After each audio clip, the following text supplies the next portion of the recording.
Bismillahir Rahmanir Rahim. Fill the gaps, please. Any gaps in front of you? Nice and cozy, cuddly, cuddly. Come on, brothers. Move closer. Move forward. Inshallah.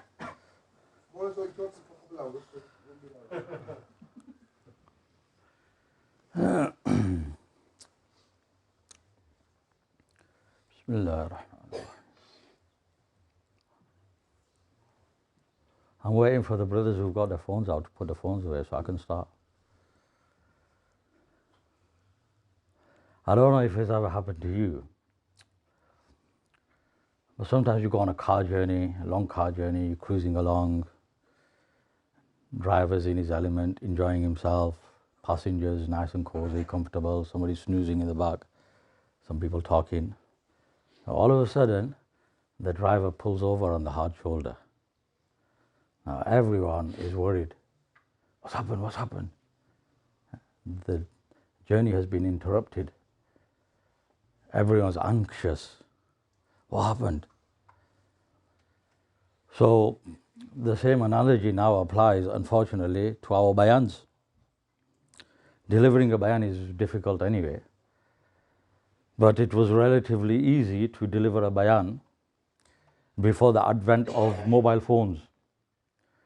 Now with mobile phones, a Maulvi Sahib is delivering a bayan, he's cruising along, he's in his element, he's enjoying it because of the motivation and the talab and the thirst of the congregation. The topics are flowing for him. Then all of a sudden, he has to pull over on the hard shoulder, interrupt the bayan. Why? Because somebody committed the cardinal sin of taking out a mobile phone. And in this masjid, I requested Maulana at the beginning, I said, Maulana, can we put the chair at the back? He said, why? I said, because I've been to one masjid on 2 occasions now, where they have the same setup. And so what happens is, I really struggle in that masjid to deliver the bayan. Why? Because all eyes are on me, everyone's listening, somebody walks in, everyone's attention is there. So alhamdulillah, I don't think this place is full, so nobody's going to be walking in. So brothers, I request your undivided attention.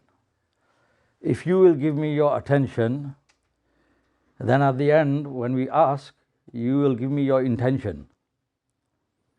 If the attention is there, the intention will come automatically. If your attention is elsewhere, if you're saying to Allah, these words are not important, my message is more important, my phone is more important, then you'll get sawab for sitting here, but you won't take anything much more away from here. Not too far from here, we have Blackburn Markaz. On Thursday night, people from all around gather. Many people come with the intention of just listening to the bayan. But there have been many occasions, many brothers will testify that they only came with the intention to listen to the bayan, but somehow they stood up at the end of the talk and they gave the intention for 4 months to go out in the path of Allah, for 40 days. And there will be many brothers who just listened to the bayan and walked away. What's the difference? What happened? That brother, he listened attentively. So the penny dropped for him. Hidayat fell into his heart. And he realized, I'm just wasting my time. I'm just killing time. Men speak of killing time, brother. Men speak of killing time, whilst time quietly kills them. That's what's happening to us. Time is passing us by. Many brothers, somebody said, many people die at 25. They're buried at 65. أجسادهم قبل القبور قبور. Their bodies, brother, if you're going to do that, then I'm going to invite you here to talk. I can't talk when other people are inattentive. No, you brother with the blue top and your brother next to you, they always do that. They turn around, look and blame the other guy. No, you, I'm telling you, you know I'm talking to you. So either split up, move forward, or come over here and talk. I can't operate like that. I've told you that at the beginning. So So what was I saying? See, this is what happens. Hard shoulder. Let's go for a coffee in the service station. Hey, Zubair bhai, chalo. Journey's been interrupted. Ji. Huh? Jazakallah. Some people die at 25 and they're buried at 65. What does that mean? That means that they did not make an effort on their iman, on their soul, on their spirituality. They did not go to the masjid. They did not charge their iman. So their soul inside their body died. They're walking around thinking they're alive. I feel alive, but you're dead. You died at 25 and your body became a coffin for your dead soul. So when the message arrived of a Quran ayat, of a bayan, it was saved for later. But when a nangu or a gandu message came, when a filthy message came, then not only was it watched there and then, brothers with the phone, put your phone away please, brothers. But also what happened? It was forwarded. Why? Because your soul has died inside your body. And no nur is penetrating into your heart. And you're drifting away from Allah subhanahu wa ta'ala.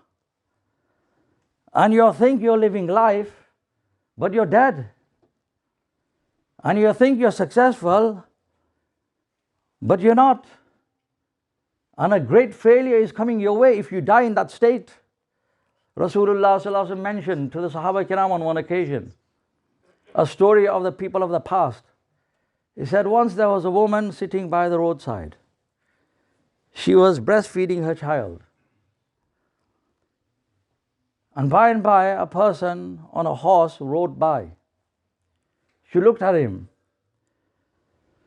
and he had a fine breed of horse and very nicely turned out, very debonair, exquisite clothing.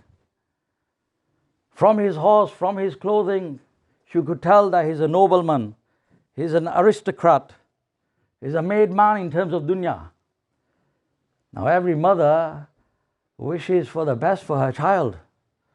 So when she saw this guy, like we look at the people of dunya and we salivate and think, Qathmeh, wow, look at his car, look at his wife, look at his house. Wow, I wish I was just like him. What are you talking about? You're a million times better than him. You've got a treasure which he does not have. You have the treasure of Iman.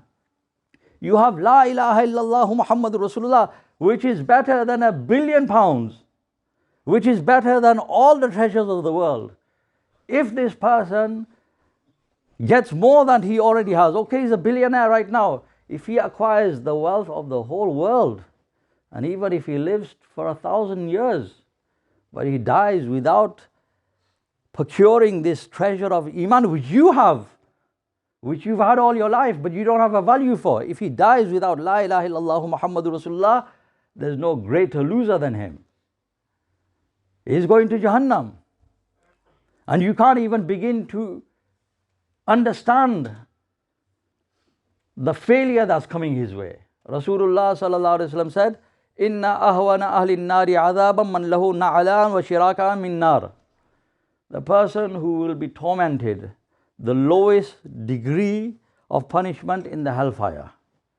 Rasulullah sallallahu alaihi wasallam describes, he will be a man who will be made to stand in the fire of hell and made to wear shoes made of fire, due to which his whole body will burn inside and his brain inside his skull will boil like a kettle.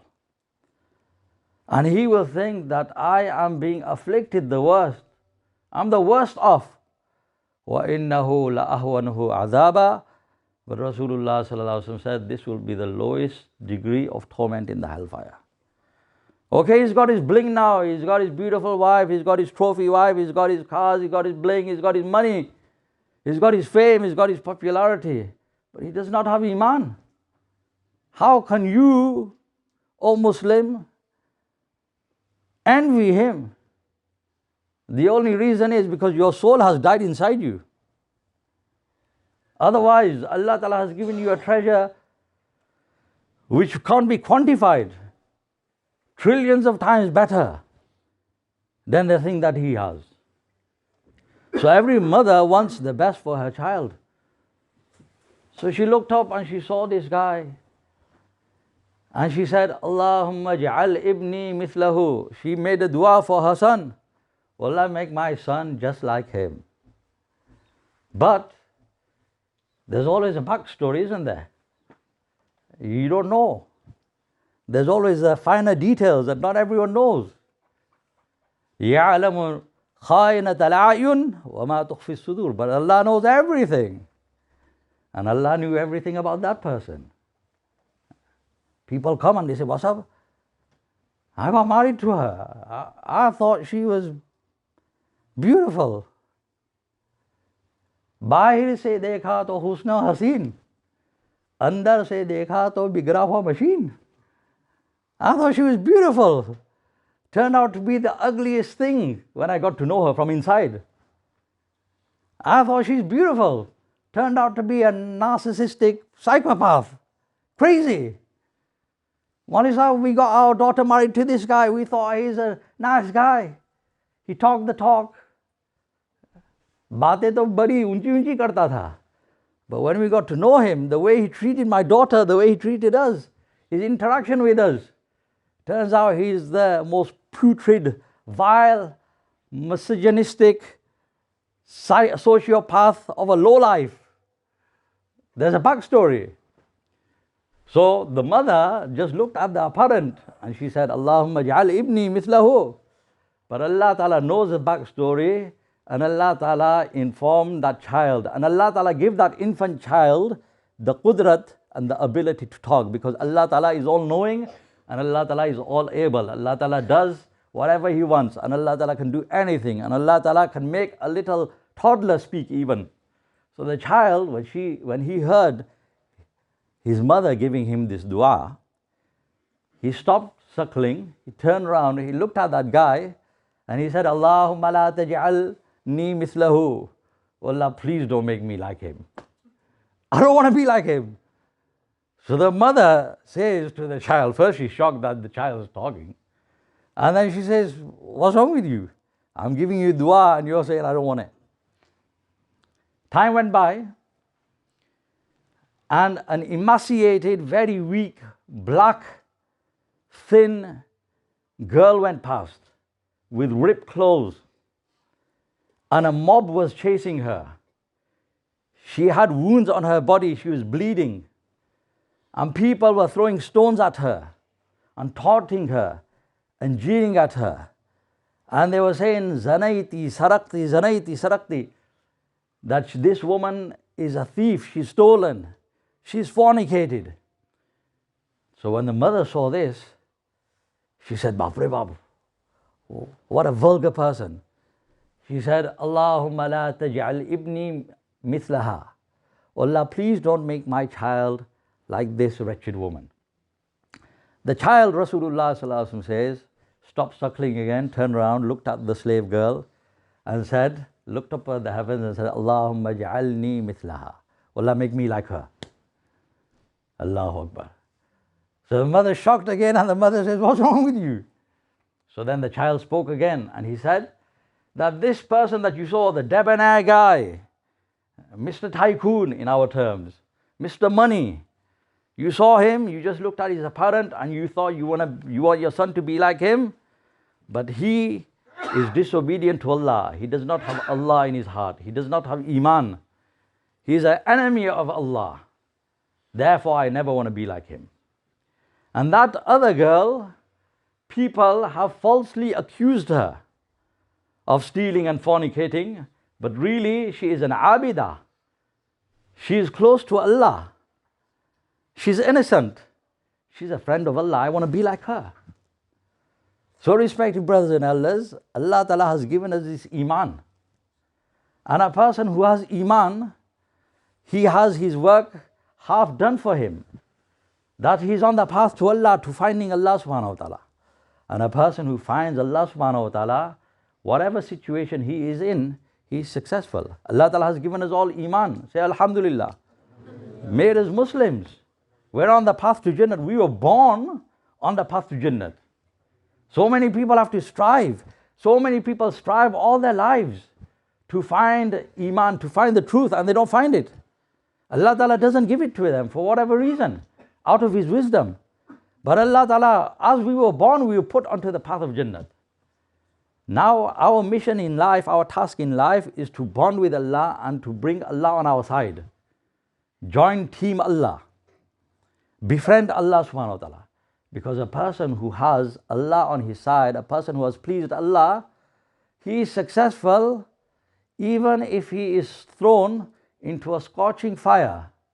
Like, brother, you're not listening. Like Ibrahim alayhi salam. He was thrown into the fire. Even if Ibrahim alayhi salam had died in that fire, he would have still been successful. Allah Ta'ala protected him.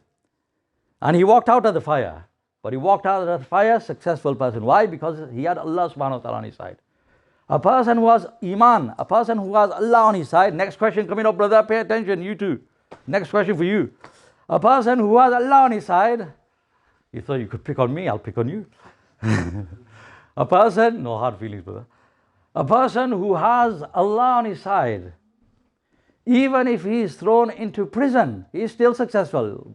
Like, come on, brother. That's cheating, brother. Helping him. No whispering answers. Like Yusuf alayhi salam, Jazakallah, brother. Even if a person has Iman and he has Allah with him, even if his own family members conspire to kill him and murder him, he is still successful. Like Yusuf alayhi salam. Even if he has no food and he has to tie stones to his belly, he is still successful. Like Muhammad sallallahu alaihi wasallam, Sahaba kiram. Even if he has a whole superpower against him and a warrant, death warrant against him, people out to kill him, he is still successful. Like Musa alayhi salam. Even if he is in the belly of a whale, in the depths of the ocean, he is still successful. Like Yunus alayhi salam. We're getting there, warming up now, brothers. But we don't have time to give you more examples. But you get the drift. A person who has Allah on his or her side, they have prayed their namaz, prayed their Quran, been out in the path of Allah, connected to the ulama kiram, gained the knowledge, frequented the masjid, and they have pleased Allah subhanahu wa ta'ala. One of our elders used to say, don't belittle what tawfiq you are getting. Mawlana Ubaidullah Balyawi rahmatullah used to say, don't think, what's my namaz? Meri namaz se kya hoga? He said, remember, you're living in a time where people, vast majority of people, cannot even be bothered to pray their namaz. So the fact that you're getting tawfiq to pray 5 times namaz, okay, it's not your achievement. Allah Ta'ala is blessing you, but it's a great thing. Don't undermine yourself and your achievement. It's a fantastic thing in this day and age. But a person who's doing all of that, he's got Allah on his side. Or she's got Allah on her side. And no matter what situation they are in, ultimately they will still be successful. And on the other hand, a person who does not have Allah on his side, he might be a Muslim or a non-Muslim. A Muslim, due to his disobedience, disregard for the commandments of Allah subhanahu wa ta'ala, disregard for the blessed ways of Rasulullah sallallahu alaihi wasallam. He will not take out his phone when the doctor is talking to him. He will not take out his phone when he's in the lawyer's office. He won't take out the phone in the lecture theatre. But he'll gladly take out the phone in the house of Allah subhanahu wa ta'ala. When the talk of Allah and His Rasul sallallahu alaihi wasallam is taking place, each letter of which is more valuable than all the treasures of the heavens and the earth. This scoundrel will take out his phone. Why? Because he's got a disregard for the deen of Allah subhanahu wa ta'ala. And then he's wondering why he's not getting tawfiq. One of my friends, he stepped outside the masjid. So there was some Hifz class boys, Walana. They were standing there with their Qurans in their hand and they were talking. And unfortunately, because they had saturated themselves in the bad environment so much, and distance themselves from the good environment so much, and they were only in the good environment because their parents were forcing them for 2 hours to be in hifz class. Other than that, they were just saturating themselves in sin. So they were talking and they were effing and blinding. They were swearing whilst they're talking without realizing it. So the brother walking past, he stopped. He said, La hawla wa la quwwata illa billah. Kalamullah in their hands. Muslim, we get upset when a non-Muslim disrespects the Quran. Forget that. What about the disrespect that a Muslim, a non-Muslim burns the Quran? What about you? The Quran is gathering dust on your shelf. You can't be bothered to pick it up. Is that not disrespect for the Quran?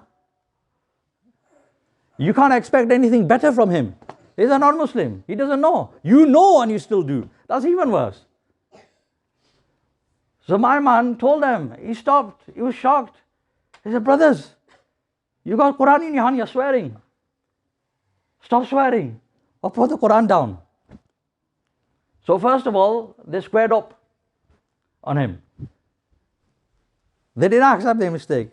They gave him lip. He backed off.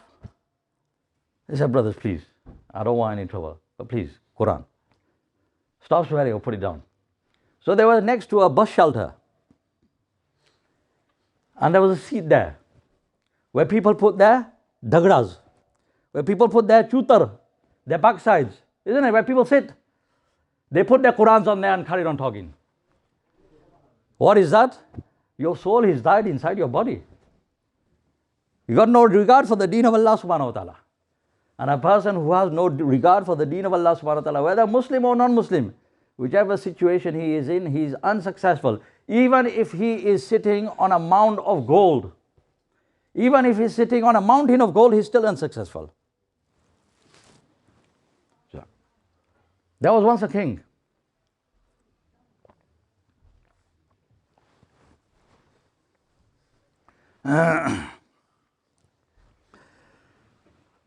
There was once a king.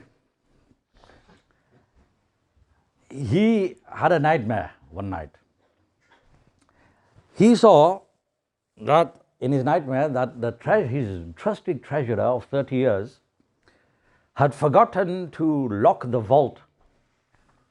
And people were coming and stealing his loot, his treasures. And people have gone off with everything. And he woke up in a cold sweat. And he's panting and he's panicking, sweating. And then he realized, it was only a nightmare. Phew. For a moment there, I thought, I've lost everything. Then he thought, it's all right, it's only a nightmare. He tries to go back to sleep. But now he can't fall back to sleep. Then he thought to himself, what shall I do? So now, because he was a dunyadar, a person saturated in dunya, his hobby was to count his money, to check out his treasures. So he thought to himself, I can't fall back to sleep, let me go check out my treasures. And we have to ask ourselves, brothers, what do we do when we have some time spare? Is it that I take the Quran, take the tasbih, or go to the masjid? Or is it that I take out my phone? What do I do in my spare time? That tells me who I am. I might say, Nare Takbir, Nare Risalat, MashaAllah, I'm a Muslim. But what is really inside you, this we can tell. Abbad bin Bishr radiyallahu ta'ala anhu and Ammar bin Yasir radiyallahu ta'ala anhu were posted by Rasulullah sallallahu alaihi wasallam to keep watch at night. Abbad radiyallahu said to Ammar radiyallahu ta'ala, you go to sleep, I'll stay awake. Then I'll wake you up, then you can stay awake. He said, okay. So he went to sleep. Now, Abbad radiyallahu thinks to himself, what should I do? Got time on my hands. In our masjids before, you remember, they used to have these pegs everywhere. And on the pegs, there used to be tasbeehs hanging. And anyone that used to go Hajj or Umrah, they used to buy tasbeehs for the masjid. If you go to most masjids now, they don't have them. I delivered this bayan in this one masjid. And one, I said that in this masjid, mashallah, I remember as a child coming to your masjid, I remember you used to have them. You don't have them anymore, I've noticed. So one person, he pointed to one, there was one bent nail and there was one tasbih on there. I said, oh yeah, you've got one there. But I said they've removed them. You know why they've removed them? And also, in most masjids, when you went, in the cabinets, they didn't have just Qurans. They used to have whole volumes of books. Ahya wal Ulumuddin, Ma'riful Quran, Tafasir. Most masjids, they got rid of them. You know, when they have that day, they had it recently in Bolton. Come along, dump your Qurans. They don't use that word, but that's what it is, isn't it? My friend, he told me just last week, he said, Masa Qasam, if you would have come there, your heart would have been broken.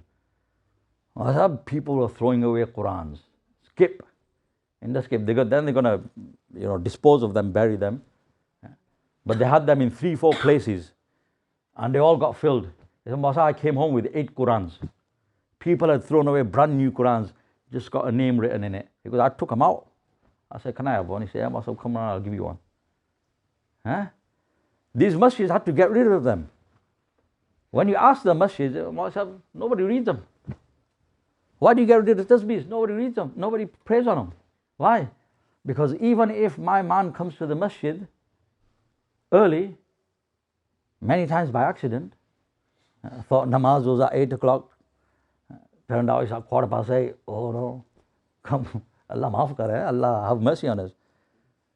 So before, people used to take a tasbih, chalo, I've got 15 minutes, what shall I do? Chalo, let me do some zikr, let me read. What do people do now? Take out a mobile phone in the masjid. मैं अक्सर कहा करता हूँ मौलाना, हमने अंगूठा छाप तो सुना था. अंगूठा छाप, a person who doesn't know how to sign his name, he uses thumbprint. अंगूठा छाप तो सुना था, अब तो हमने अंगूठा पाप भी देख लिया. Now people are forwarding such videos. You're spoiling your iman, मेरी भी नजर तूने नापाक कर दी. You have to block such people. But this is what happens. So, this person, he was a dunyadar, he thought, what shall I do? Let me go check out my treasures. And maybe my treasurer did forget to lock the door. What's the harm in checking? So the king comes out of his royal chambers, goes down to the dungeon, and he finds the vaults locked. And he smiles to himself. He said, I knew he wouldn't leave it open. 30 years, he's never failed me. Anyway, so the king opens the vaults and he goes inside, checking out his bling. Oh, I've got gold, I've got silver, I've got rubies, I've got gems, I've got emeralds, I've got sapphires, I've got diamonds. Oh, he's going around like that, lost in it now. Walking around deep in the vaults with his lantern. Allah ka karna, Allah does everything. Allah works in weird and mysterious ways. At the same time that the king was in the vaults, his trusted treasurer had a nightmare. Exact same nightmare. Except the dream ended by the king finding out that this guy didn't lock the vault and everyone's robbed everything. So the king had this guy executed, off with his head.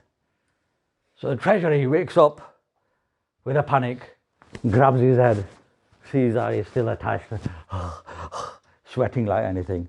And he says, ooh, thank God it was just a nightmare. And then he tries to go back to sleep, but now his heart's racing. And now he's got a bit of doubt. Did I lock it or did I not? Did I lock it? Did I? Then he thinks to himself, maybe the dream, the nightmare, was a premonition. Maybe it was a sign telling me that you forgot to lock it. And he thinks to himself that, look, there's no harm in checking, because if I don't check it, I'm going to lose my head. So let me just go check. So obviously he doesn't tell anyone that, hang on, I'm just going to check whether I lock the vaults or not, because he might go and tell the king the next day and then he'll be in trouble. So very stealthily, secretly, he goes down into the dungeon with his lantern. And when he's thinking to himself, 99%, I'm sure I did lock it. I always lock it. But when he gets there, what does he find? Finds it open, Jazakallah. Lo and behold, he finds it open. He thinks, Allah qasme, what? Quickly slams it shut. and quickly comes back upstairs, jumps into bed, looks around, nobody's watching. Thank God for that. Saved. Now the king, eventually when he finishes his gush of his treasures, he yawns and he thinks, oh, feeling a bit tired now. Let me catch a bit of sleep before dawn now. Let me go back to bed. When he gets to the door is locked and it's fortified walls and it's in the dungeon. So he screams and he shouts and he bangs. Ain't nobody hearing my man. The next morning, the royal servants take the royal breakfast into the royal chambers to find that His Royal Highness is not there. There's a search for him all over the palace. Can't find him. All over the kingdom, can't find him. Days pass by. Everyone's looking for him. All the soldiers going left, right, going out all around, going into the neighboring kingdom. Weeks pass by. There's no sign of the king. People are coming up with all sorts of stories. The jinns took him. Somebody saying, no, he was a jinn already. He just flew away. Anyway, eventually, after a month or so, they decide that, look, it's a tragedy that our king just disappeared into thin air. But we need a head of state, we need a king. So we're going to have to appoint his son, the prince, as a king. So they go to him, and he, in between tears, with a smile inside, reluctantly, in inverted commas, he accepts. He goes, okay, I'll be the king. And then they have his coronation and everything. And he's looking very miserable, but inside he's thinking, yes, Dad, nice one, Dad. And so when he becomes king, what's the first thing he does? Let me check what I've inherited, which is what is happening today. When dads and mums are dying, if their kids, if they've not made an effort on their kids, and if their kids are walking coffins where their soul has died inside them, the first thing that they are doing is going to check the bank balance, how much have I inherited? And if they are alive with their ruh, those kids are praying the Quran, doing Quran khatams for their parents. One person passed away in Bolton. The sons informed somebody that we did 83 Quran khatams, just the brothers and sisters, for our mum, within a few days. Within a few days. Why? Because they were alive with their iman. Otherwise, they look at the money. The people ask when somebody dies, kya chhora hai? The angels ask, kya laya hai? The people ask him what's he left behind. The angels are asking what's he brought forward. That's the question. And that's what's most important, what's he brought forward. So they make this guy the king, and this guy, the new king, he goes to check. Brothers with the phones out, please. Humble request. One time, a brother, you know, people are very clever nowadays, mashallah. हम तो नीरे मौलवी है ना, मौलवी साहब हम तो क्या, लोग तो बहुत माशाल्लाह, बहुत advanced है. One guy goes to me that I'm inviting other people for your bayan. It's a good bayan. I said, brother, jazakallah for the compliment, but you had 6 weeks to do gasht. Time for that's gone. One brother was sitting right in front of me on his phone. I said, yes, scoundrel, you got jigger here. Most people just do at the back, they dip their jubba on the sly, but we still catch you. Even if I don't catch you, Allah catches you. Allah knows how you're disrespecting His talk. La hawla wa la quwwata illa billah. So one guy, when I goes, you got a chica here? He goes, I'm taking notes from your bayan. I said, mashallah, mashallah. I said, have you not heard of pen and paper? I said, don't do that. It's wrong.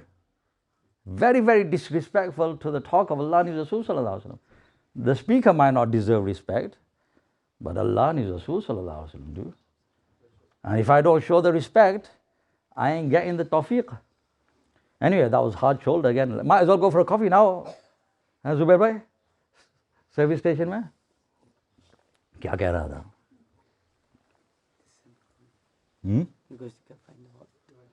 So he goes to check the treasures. tells the treasurer to open it.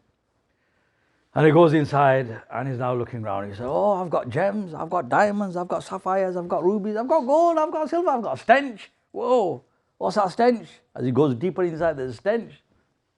What's that? They go to investigate the stench and they find the rotting, decomposing body of the king on a mound of gold bricks. That's when they realize, oh, this is where he was. And he had died. He died surrounded by gems and rubies and sapphires and diamonds and gold and silver. Died of what? Died of hunger. Allahu Akbar. Allah shows us, you think your dunya can grant you success? No, it can't. There was one person, he set up a company.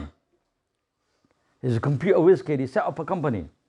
The company really took off. It got bigger and bigger. So then he decided to give it a name. He gave it the name of a fruit. Allah ka karna. Everything's from Allah. Then he went to a graphic designer. Designed me the logo. So they sat down together. He gave his ideas, he gave his ideas. And Allah ka karna, that the design they came up with was of a fruit with a bite missing. Allahu Akbar. And then the company just mushroomed. This guy went from one thing to another, strength to strength, until it became a multi-billion pound company and his products became global and widely used.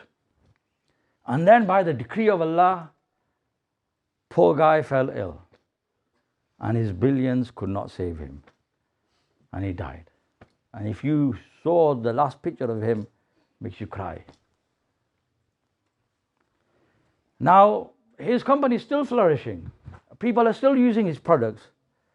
I said, if you're unfortunate enough to be using his products, I say to brothers, I say, every time you take out his product, look at the logo. And let that be an ibrat for you. That look, Allah Ta'ala is showing you that this was Mr. Billionaire, but he only took one bite from the fruits of his labor. And his billions could not save him from his illness, from death. The same will be to you, of you. Don't be beguiled, don't think my money is going to grant me success. It's not. If you don't have deen, your money cannot benefit you. So, they found him. He died of starvation and thirst, surrounded by all the world's riches. And before he died, he left a message for the world. He pierced himself, and with his blood, he'd written a message on the wall. He said, I died. I was surrounded by gold, silver, gems, and diamonds, and yet I died of hunger and thirst. And he said, whoever will be a hungry dog for dunya like me, hankering after the dunya, he will meet the same fate. So respected brothers and elders, this is the reality of the dunya. And we have not come in the world to make our riches, we have come in the world to make our akhirat. And the Sahaba Kiram were those people who made their akhirat and they bonded with Allah. They joined Team Allah, they had Allah on their side. Due to which, whichever situation the Sahaba Kiram, the blessed companions of Rasulullah Sallallahu Alaihi Wasallam were in, whatever their situation, they were successful. And they got the help of Allah subhanahu wa ta'ala. Zainura radiyallahu ta'ala anha was a slave girl. The people persecuted her, tortured her to such an extent that she lost her eyesight. She became blind, and then on top of that, they taunted her and they said that you've become blind. Our gods have made you blind because you left their worship and you left your faith. Therefore, they have afflicted you, they've made you blind. So she said, because of her iman, because she was with Allah, she had Allah on her side, she said, these lifeless idols can't do anything, let alone make me blind. They're lifeless, they can't do anything, they can't afflict me. My Allah has brought this condition on me, and my Allah will remove it and I will pray to Allah. And that night she stood in tahajjud. Such a connection she had with Allah subhanahu wa ta'ala, such a bond she had with Allah subhanahu wa ta'ala. She made dua to Allah subhanahu wa ta'ala, and by the morning she'd regained her eyesight. And Abbad bin Bishr radiallahu story that I was saying, he had time on his hands. He thought to himself, what shall I do? And what do we do when we have time on our hands? We go towards dunya. What did he say? He said, let me start my salat. And he engaged in his salat. And as you know the story, the enemy came. 3 arrows hit him, struck him, and blood was oozing out. And yet, he didn't even flinch, and he didn't break his namaz. And afterwards, when he woke his companion up after finishing his salat, he asked him, why didn't you wake me earlier? He said, Alhamdulillah, I was enjoying my salat so much, I'd started Surah Kahf. Surah Kahf. What do we pray? Surah Qul Huwallahu Ahad. Tabbat yada qul huwallahu ahad. Abu Lahab's getting a battering every single day. Every single day. And we don't want to pray anything else. Once I gave targheeb, one guy goes, Masab, can you pray other things as well? I said, all of us, we might not be hafiz, but we know these surahs. Wal fajri, wal layli idha yaghsha, all these. So you learned, you went to madrasa, you know longer surahs. But no, inna atayna qul huwallahu tabbat yada wal asr. Up and down, kiss the ground, turn around and back to town. And because of that, we've not tasted the relish of namaz. We don't know what namaz is. We just think it's a formality, it's a burden. And what did Abbad bin Bishr radiallahu say? I started Surah Kahf. You know, Mawlana Abdul Rahim Sahib, Limbada, Damat Barakatuhum. His father, Mawlana Dawood Sahib, rahmatullahi. Mawlana Abdul Rahim Sahib says that, you know, my father, he had, mashallah, very particular routine on Fridays. He said he would let everyone go for a bath first, and then he would go right at the end. And he would say that I want to perform my Jummah Salat with my wuzu of ghusl. He was very particular about that. He said another thing is, we would come to the masjid, and I saw this so many times as well, they'd be waiting outside for Maulana, and Maulana would come out very late.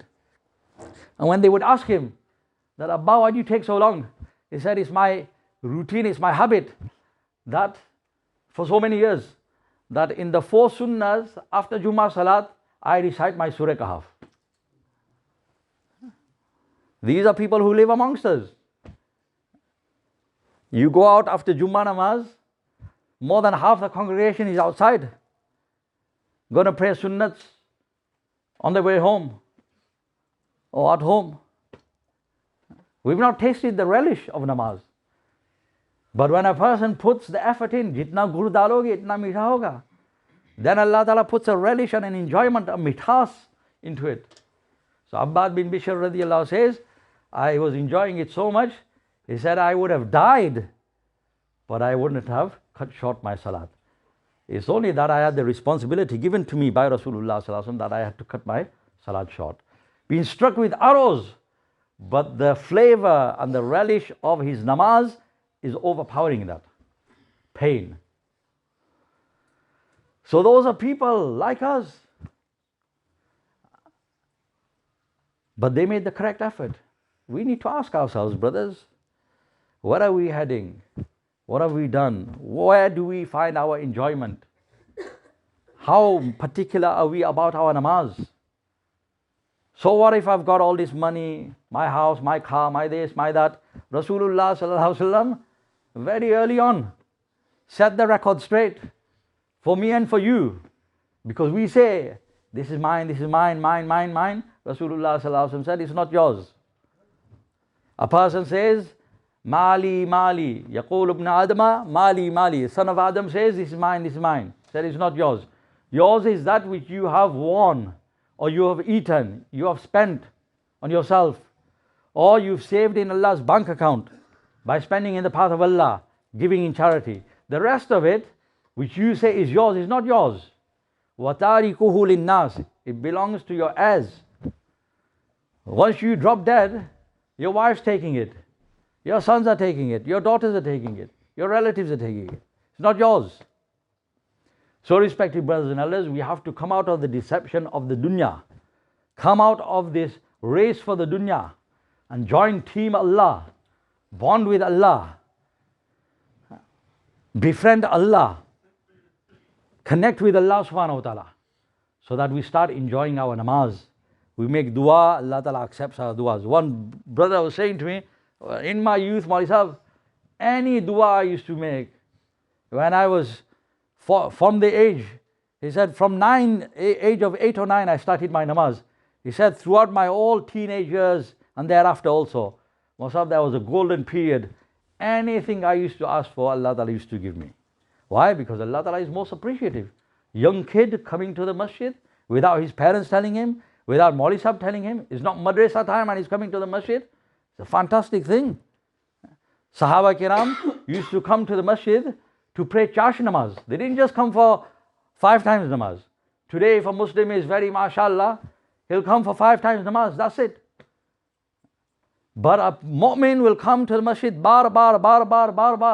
He'll come for gasht. He'll come for ta'aleem. He'll come to do nusrat of a jamat. He'll come for chash namaz. He'll come for nafils. He'll come again and again.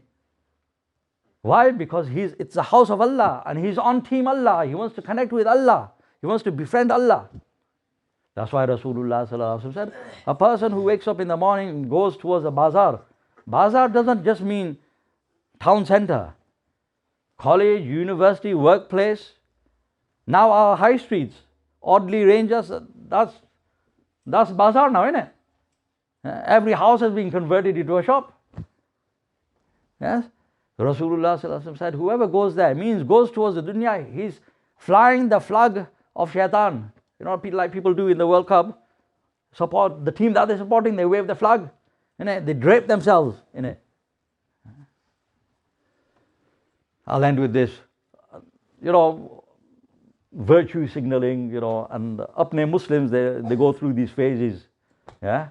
A trend starts and everyone just, Nare takbir, la ilaha illallah, yeah. And then it just dies down.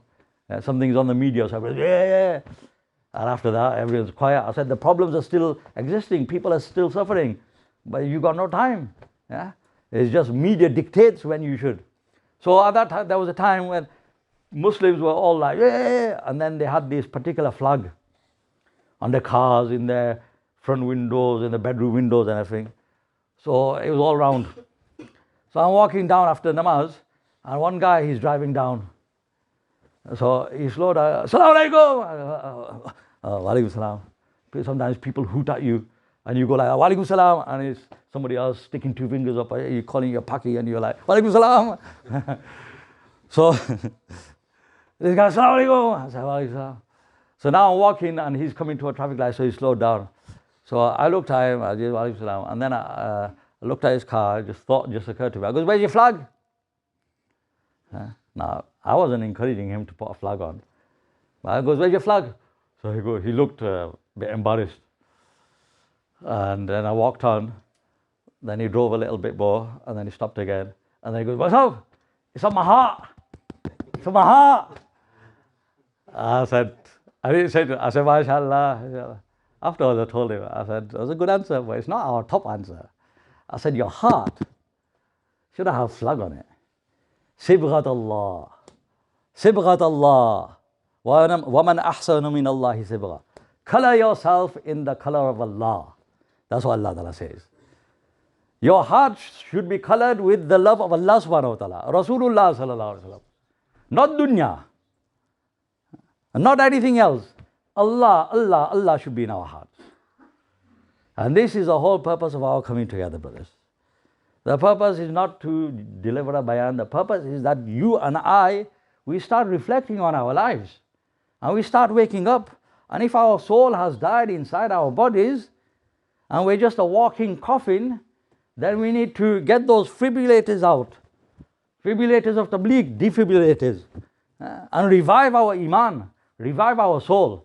And this is why we have these opportunities. In the Christmas holidays, alhamdulillah, in this country, for the past 30, 40 years, we have a beautiful history that in the Christmas holidays, youngsters especially go out in the path of Allah subhanahu wa ta'ala.